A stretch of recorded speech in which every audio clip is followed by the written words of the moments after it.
Hi guys, how are you. तो आप कैसे हैं? मैं उम्मीद करता हूं कि आप लोग बहुत ही अच्छे होंगे। Today I am going to teach you our 5 days English speaking courses. तो दोस्त, अगर हम लोग अपने जीवन में सभी लोग इंग्लिश बोलना और सीखना चाहते हैं, but we can not speak fluently आज करेक्टली, तो हम लोग अच्छी तरह से और सही सही नहीं बोल पाते हैं। तो उसके लिए हम आपको प्रोवाइड करवा रहा हूँ कि कैसे इंग्लिश को परफेक्ट करें, कैसे उसका स्पीकिंग करें। तो इसको आप लोग अच्छे से देखिएगा और समझिएगा। आज हमारा डे 5 है, तो वही हम आपको बताने और पढ़ाने जा रहा हूँ। तो आप बिल्कुल ही देर ना करें। अगर हमारे इस YouTube चैनल यानी हब आप एजुकेशन पे पहली बार आए हैं तो इसको सब्सक्राइब करके बेल आइकन प्रेस करना बिल्कुल ही ना भूलें। तो दोस्त, अगर हमारा ये वीडियो थोड़ा लंबा होगा क्योंकि हमारा आज डे 5 है, तो डे 5 का हमारा पढ़ाने हम जा रहे हैं पास्ट टेंस के बारे में। तो आप लोग बहुत ही ध्यान से अच्छे से इसको देखिएगा। अगर ध्यान से बिल्कुल भी नहीं देखेंगे तो आपको समझ नहीं आने वाला है। तो आप बिल्कुल भी स्किप ना करिएगा। तो आपके लिए मैं QR सुविधा भी अवेलेबल करवा दिया हूँ। आपको अगर नहीं लिखने आता है तो तुरंत अपने मोबाइल से QR को स्कैन कराइए और हमारे इस YouTube चैनल यानी हब आप एजुकेशन तक पहुँच जाइए।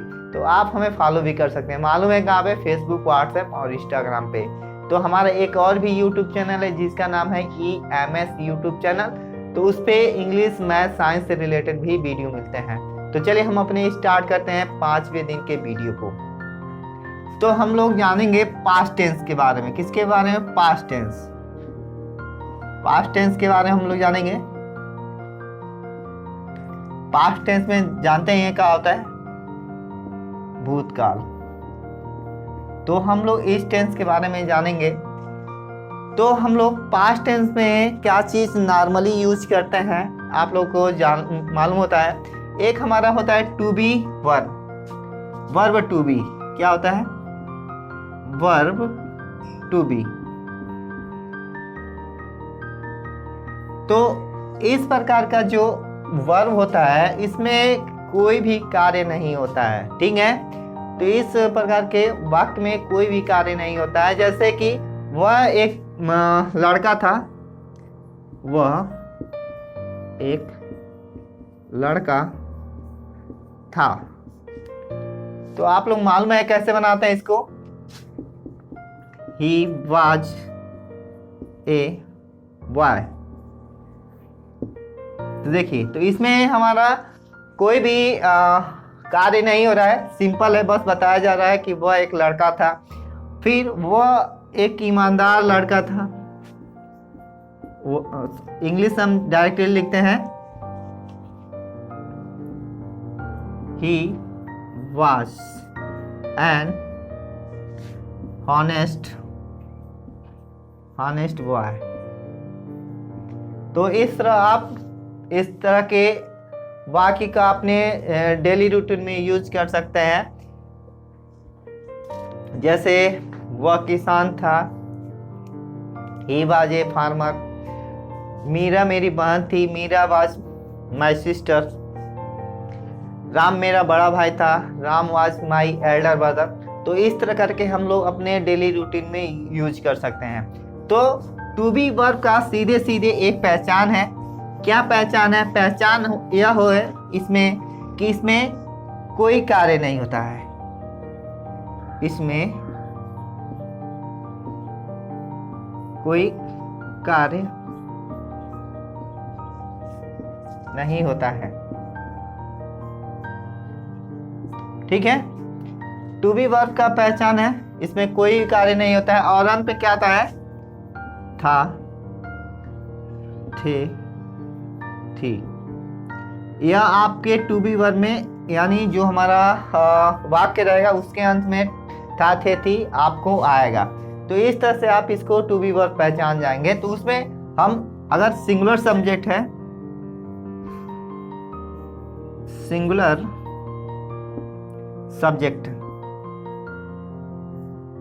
सब्जेक्ट है तो उसके साथ हम लोग यूज करते हैं वाज। ठीक है। अगर हमारा सब्जेक्ट प्लूरल है, सब्जेक्ट प्लूरल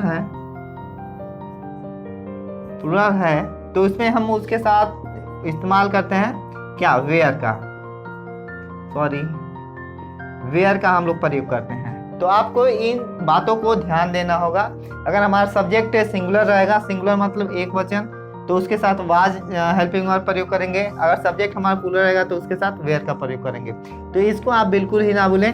तो चलिए हम आगे बताते हैं। हमारा ये तो हमारा टू बी वर्ब की बात हो गई, ये हमारा टू बी वर्ब की बात हो गया। अब आते हैं देयर आर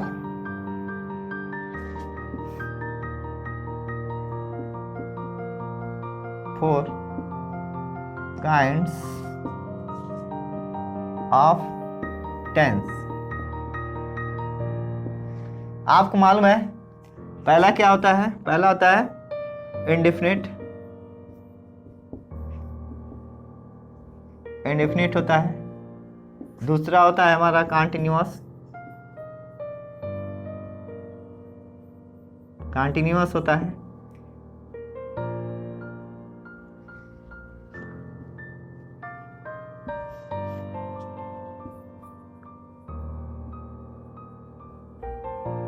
कॉन्टिन्यूअस होता है, ठीक है। तीसरा होता है हमारा परफेक्ट होता है, और चौथा होता है हमारा परफेक्ट कॉन्टिन्यूअस।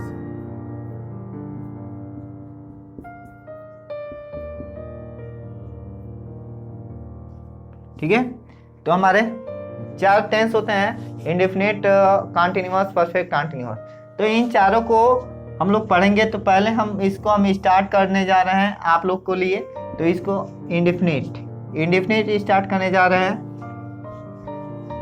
इंडेफिनिट को हम कैसे पहचानते हैं? How to find past indefinite tense, यानी पास्ट इंडेफिनिट टेंस का कैसे पता करते हैं? तो आपको मालूम होना चाहिए किसमें, पास्ट टेंस, पास्ट इंडेफिनिट का, पास्ट इंडेफिनिट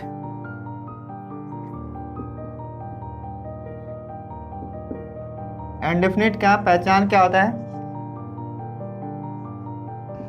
ता था, ती थी,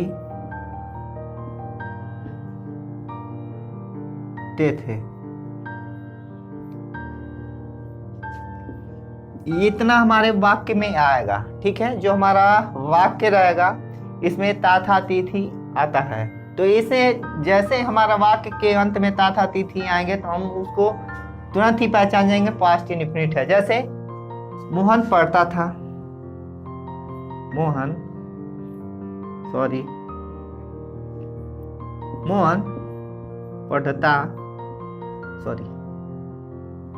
पढ़ता था। देखिए इसमें ता था है, ठीक है। राधा गाती थी, इसमें ती है। तुम रोते थे,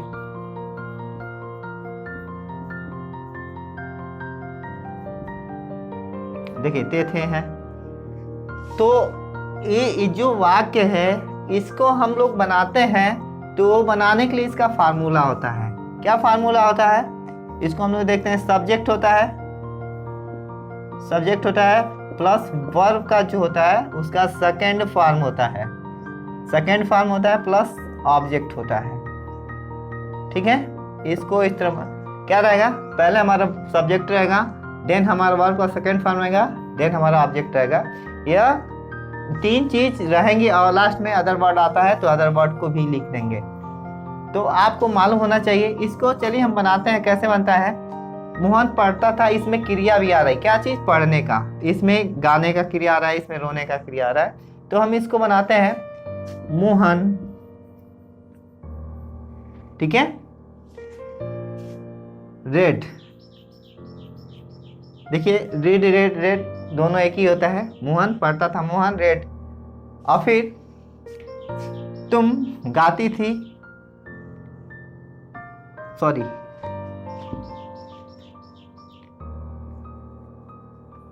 राधा sang। ठीक है, और फिर तुम रोते थे,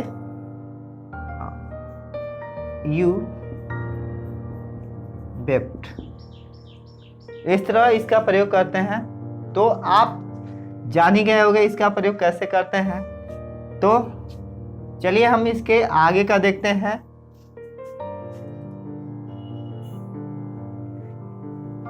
मान लीजिए इसका निगेटिव रहे तो हम क्या करेंगे, इसका निगेटिव रहे, क्या चीज निगेटिव, निगेटिव रहे तो हम क्या करेंगे, इसमें जब निगेटिव रहता है जैसे कि तुम नहीं पढ़ते हो, जैसे तुम नहीं पढ़ते हो, इसका निगेटिव आ गया, तुम नहीं पढ़ते हो। तो इसमें क्या हम करते हैं, इसका फार्मूला जो होता है, इसका फार्मूला आता है डिड प्लस सब्जेक्ट, सब्जेक्ट होता है अब प्लस भी का फर्स्ट फॉर्म और देन ऑब्जेक्ट होता है। यह हमारा होता है, लास्ट में फुल स्टॉप हम लगाते हैं। तो क्या, सॉरी यह नहीं, गलत हो गया है, इसमें सब्जेक्ट रहेगा प्लस क्या रहेगा, डिड रहेगा प्लस नॉट रहेगा और फिर हमारा भी का फर्स्ट फॉर्म रहेगा प्लस ऑब्जेक्ट रहेगा। तो इतना चीज रहेगा। तो यह फार्मूला है।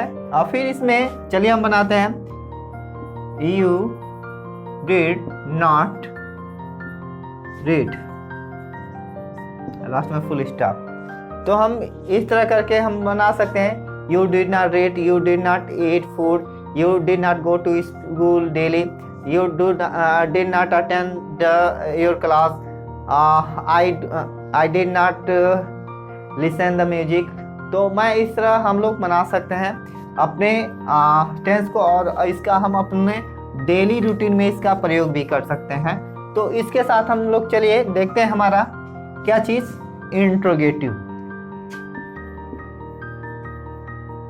इंट्रोगेटिव आता है, इंट्रोगेटिव हम लोग क्या करते हैं, इसका फार्मूला आता है डिड प्लस सब्जेक्ट प्लस भी का फर्स्ट फॉर्म प्लस ऑब्जेक्ट, ऐसे ऐसे आता है लास्ट में फुल स्टॉप। तो हम लोग इसके में क्या करते हैं, हमारा डिड को सबसे पहले कहते हैं, देन हम सब्जेक्ट लिखते हैं, देन वर्ब का फर्स्ट फॉर्म, देन ऑब्जेक्ट लिखते हैं। तो इसको हम ऐसे लिखते हैं कि did Radha cook the food, sorry food, और लास्ट में question mark, did Radha go to cook the food. तो इस तरह हम लोग डिड को पहले कर देते हैं। तो इसका हम लोग अपने डेली रूटीन में कैसे प्रयोग करते हैं, did you attend your class, did I go to school, did I read my book, did my father buy this car, did my friend go to school, did my friend obey your parents। तो इस तरह हम लोग इसका प्रयोग करके बना सकते हैं और अपने इसका डेली रूटीन में प्रयोग कर सकते हैं। तो इसी तरह इसका निगेटिव, इंट्रोगेटिव निगेटिव जब आता है तो हम लोग इसमें क्या करते हैं, डिड के बाद सब्जेक्ट प्लस उसके बाद से नॉट और देन बी का फर्स्ट और देन हम अपना ऑब्जेक्ट लिखते हैं और देन क्वेश्चन मार्क लगाते हैं। इतना हम लोग प्रयोग करते हैं। तो इसमें आप लोग क्या, जैसे अभी हम लिखे हैं डिड राधा, उसी के बाद हम लोग नॉट लगा देंगे, sorry Radha, did Radha not, sorry cook the food. इसका हिंदी हो गया क्या राधा खाना नहीं बनाती है। तो इस तरह हम लोग प्रयोग कर सकते हैं, did I not go to school, did you not do your work, did you not complete your work. तो इस तरह आप लोग बना सकते हैं। और फिर इसका एक और भी होता है हेल्पिंग वर्ब वाला। तो हेल्पिंग वर्ब में आप लोग जानते हैं क्या क्या आता है। तो इसमें अगर कंटिन्यूअस में आता है, कंटिन्यूअस अगर हम लोग पढ़ते हैं तो इसमें रहा था,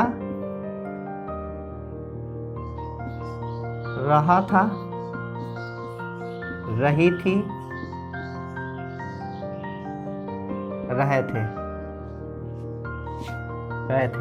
इतना आता है। ठीक है, तो इसको आप लोग भूलिएगा नहीं। जैसे कि मैं पढ़ रहा था, मैं लिख रहा था, मैं गा रहा था, मैं सो रहा था, मैं चल रहा था, मैं टहल रहा था, इस तरह का। ठीक है, तो इसमें क्या आता है, वर्ब के फर्स्ट फॉर्म प्लस आईएनजी लगता है। ठीक है, तो इसका हम एक एग्जांपल बताते आते हैं। Mohan was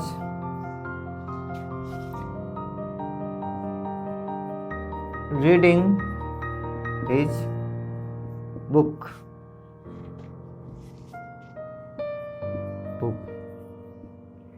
Mohan was reading his book, Mohan अपना किताब पढ़ रहा था। तो इस तरह हम लोग अपने देखिए, देन सब्जेक्ट है, देन हमारा एच भी है, और देन हमारा एम भी है, और फिर देन हमारा ओ भी है, ऑब्जेक्ट। ठीक है, एच बी मतलब होता है हमारा हेल्पिंग वर्ब, और फिर एम बी मतलब होता है मेन वर्ब, ऑब्जेक्ट मीन्स होता है, ऑब्जेक्ट तो आप लोग जानते हैं कर्म होता है। तो इस तरह हम लोग प्रयोग करके बना सकते हैं। और फिर इसका निगेटिव आएगा, तो निगेटिव जब आएगा तो हम लोग इसमें क्या करेंगे, इसके बाद हम लोग नॉट ऐड कर देंगे। ठीक है, नॉट ऐड कर देंगे। अगर इसी का जब अगर इंट्रोगेटिव आता है, इंट्रोगेटिव आता है, तो वाज जो होता है इसको क्या कर देंगे, सब्जेक्ट से पहले लिख देंगे, आवाज वेयर, और देन हमारा सब्जेक्ट रहेगा। ठीक है, हमारा देन ऑब्जेक्ट रहेगा, इस तरह हमारा रहेगा, और लास्ट में क्वेश्चन मार्क लगाना नहीं भूलेंगे। तो इस तरह नेगेटिव रहेगा, इंट्रोगेटिव रहेगा, बना लेंगे। और फिर इसमें अगर नेगेटिव आ जाता है तो हम क्या करेंगे, सब्जेक्ट से बाद हम लोग नॉट ऐड कर देते हैं। आपको कुछ भी करने की जरूरत नहीं है। यहाँ पे छूट गया है वर्ब वाला, वर्ब का फर्स्ट फॉर्म पर ING, और फिर हमारा ऑब्जेक्ट। तो इस तरह हम इसको बना सकते हैं। तो इन चीज़ों का ध्यान दीजिएगा आप लोग। इसका देखिए, इंग्लिश जो ऐसा सब्जेक्ट है उसका without practice we can not speak, we can not think, we can not write. Do you understand? Let us see how to make a simple sentence by using subject, verb and helping verb and then other word etc. तो इस तरह से हम लोग बनाते हैं। इसका अगर परफेक्ट आता है, परफेक्ट आता है, परफेक्ट, ठीक है, परफेक्ट किसका आएगा, परफेक्ट हमारा पास्ट का परफेक्ट आता है। ठीक है, पास्ट टेंस का परफेक्ट उसमें आता है। चुका था, आप लोग जानते हैं, चुका था, चुकी थी, चुकी थी, चुके थे, थे, लिया था, दिया था, इत्यादि इत्यादि आता है। ठीक है, तो इसमें क्या होता है, इसमें हमारा हैड आता है, और प्लस वर्ब का थर्ड फॉर्म का प्रयोग करते हैं। ठीक है, सब्जेक्ट हो गया हमारा, सब्जेक्ट हो गया, देन हैड लगाएंगे, देन वर्ब का थर्ड फॉर्म लगाएंगे। ठीक है, और देन हम अपना ऑब्जेक्ट लिखेंगे। ठीक है, जैसे मैं अपना किताब पढ़ लिया था, मैं अपना किताब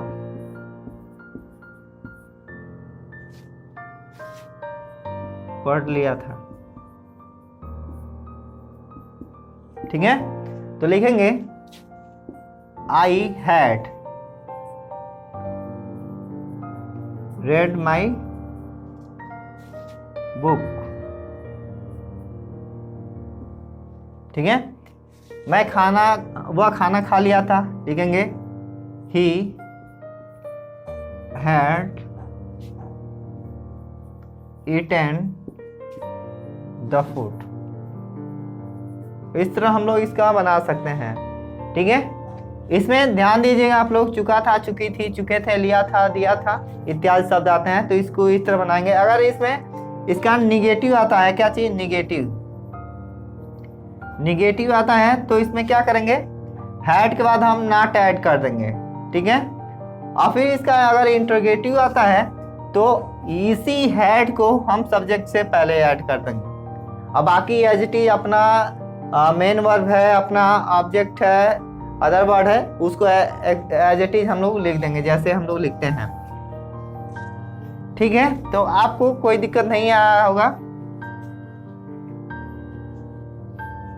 और फिर इसका मान लीजिए एक आता है, इसी का आता है परफेक्ट कॉन्टिन्यूअस। क्या, परफेक्ट कॉन्टिन्यूअस। इसमें क्या था, रहा था, रही थी आता था, रहा था, रही थी, रहे थे। ये तो आता ही आता है।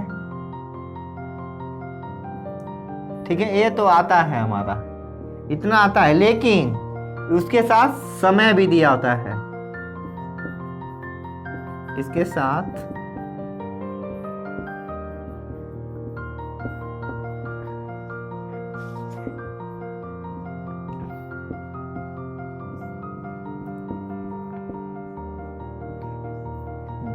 समय भी दिया होता है, जैसे 2 बजे से 4 बजे से, ठीक है, 4 घंटे से,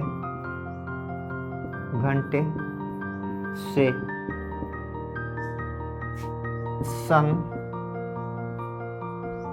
2005 से, 2 वर्षों से, 2 वर्षों से। तो इतना सारा चीज आता है, तो इसमें हम लोग कैसे बनाते हैं इसको, इसी को हम लोग जानेंगे। अगर आपको नहीं समझ में आता है, इसको नोट कर लीजिए और फिर आप इसका प्रैक्टिस भी करते रहिए।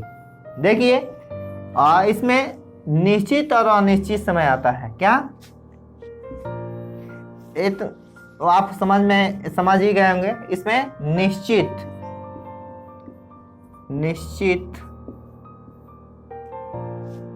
अनिश्चित,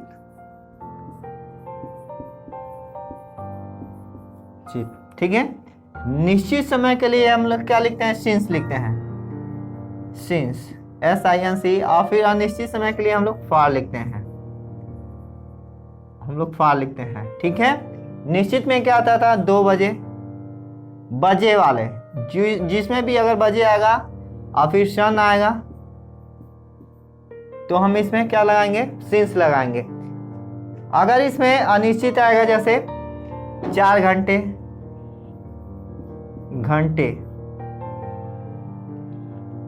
घंटे आ गया इसमें अगर घंटे आ गया, वर्षों आ गया, तो उसमें हम लोग क्या लगाएंगे, फार लगाएंगे। ठीक है, तो यहां तक आप समझ गए होंगे। जैसे और फिर इसमें हैड के साथ बीन भी लगता है, ठीक है। जैसे राम 2 घंटे से स्कूल जा रहा था, राम 2 बजे नहीं, 9 बजे करते हैं। राम 9 बजे से स्कूल जा रहा था। ठीक है, राम 9 बजे से स्कूल जा रहा था, तो लिखेंगे क्या, राम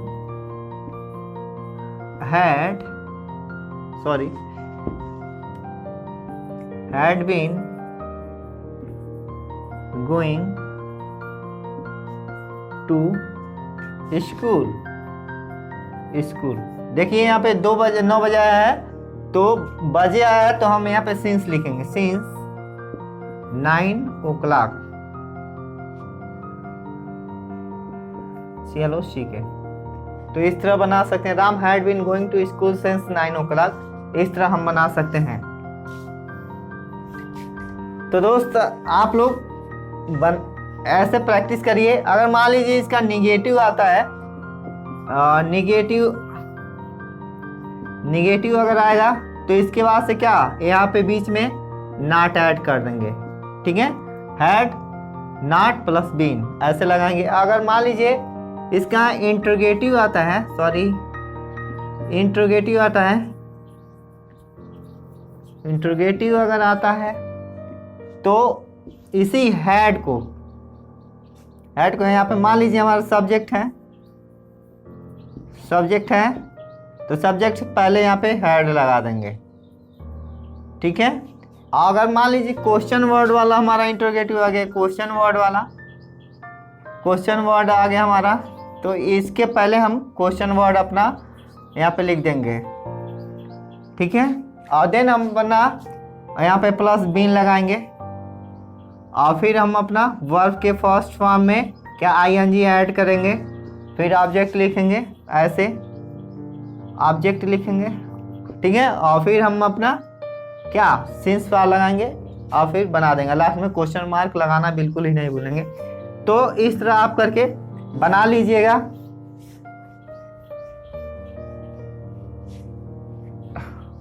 हमको उम्मीद है कि आपको यह वीडियो अच्छा लगा होगा, समझ में भी आया होगा। तो अगर आप हमारी इस YouTube चैनल यानी हब आप एजुकेशन पे आए हैं पहली बार, तो इसको लाइक करके सब्सक्राइब कर लें और बेल आइकन प्रेस कर लें, जिससे कि मैं अपना कोई भी वीडियो अपलोड करूं तो उसका नोटिफिकेशन सबसे पहले आप तक पहुंचे। आप हमें फॉलो भी कर सकते हैं, कहाँ पे, फेसबुक, व्हाट्सएप और इंस्टाग्राम पे। आप कमज़ोर विद्यार्थियों के लिए हम अपना QR फैसिलिटी भी उपलब्ध करवा दिए हैं। अगर आप हमें सर्च करने में प्रॉब्लम आ रहा हो तो हमारे सीधे QR को अपने मोबाइल से स्कैन करें और हमारे तक पहुंच जाएं। तो दोस्त, हमारी इस वीडियो को देखने के लिए आपको तहे दिल से धन्यवाद है। इसी तरह आप अपना प्यार बनाए रहें। अगर नहीं समझ में आता है तो कमेंट में भी लिखें कि कैसे क्या होता है, और फिर रोजाना आप नियर अबाउट कम से कम आधा से 1 घंटा बोलने का प्रैक्टिस करें। ठीक है, कहाँ पे, फ्रंट ऑफ द मिरर यानी शीशे के सामने। और फिर आपके अगर परिवार में कोई आपका इंग्लिश जानता है तो उसके साथ कम्युनिकेट करने का कोशिश करें, ट्राई टू टॉक हिम, तो उसे कोशिश करें और फिर प्रैक्टिस करें। और डेली बाय डेली कम से कम 5 वर्ड मीनिंग आप डेली बाय डेली याद करिए, और फिर फ्रेजल वर्ब भी याद करें। तो दोस्त, अगर हमारा यह वीडियो पसंद आया तो आप इसे लाइक करके कमेंट करना बिल्कुल ना भूलें। मैं आपसे मिलता हूँ अगले नेक्स्ट वीडियो में, तब तक के लिए जय हिंद।